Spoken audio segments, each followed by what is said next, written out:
আজকে রান্না হবে কচুর ডাল। জল দিলাম প্রেসার কুকারে, এবার সিদ্ধ করব কচুগুলোকে ভালো করে। কাঁচা লঙ্কা পাকা লঙ্কা দিয়ে দিলাম। প্রেসার কুকারের ঢাকনা বন্ধ করে কচু সিদ্ধ হয়ে গেছে। কচুগুলোকে একটু মেখে নিলাম। কচুগুলো সামান্য নুন হলুদ জল দিয়ে মেখে নিয়ে কড়াই গরম হয়ে গেছে। কড়াইতে সর্ষের তেল দিয়ে দিলাম পরিমাণ মতো। কড়াইয়ের তেল গরম হয়ে গেছে, এবার 5 ফোড়ন শুকনো লঙ্কা দিয়ে দিলাম।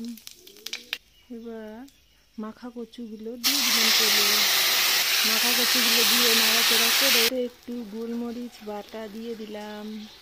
এবার নাড়াচাড়া করব। গোলমরিচ বাটা দিয়ে নাড়াচাড়া করে কচু ভাজা হয়ে গেছে। এবার একটু সামান্য জল দিয়ে দিলাম পরিমাণ মতো। কচুগুলোতে ঘুটনি দিয়ে দিলাম একটু ভালো করে। কচুর তরকারিটা মোটামুটি হয়ে গেছে। এখন এখানে একটু গরম মশলা বাটা ছড়িয়ে ভালো করে ঘেঁটে এতে নামানোর আগে একটু ধনিয়া পাতা কুচি ছড়িয়ে নিরামিষ কচুর তরকারি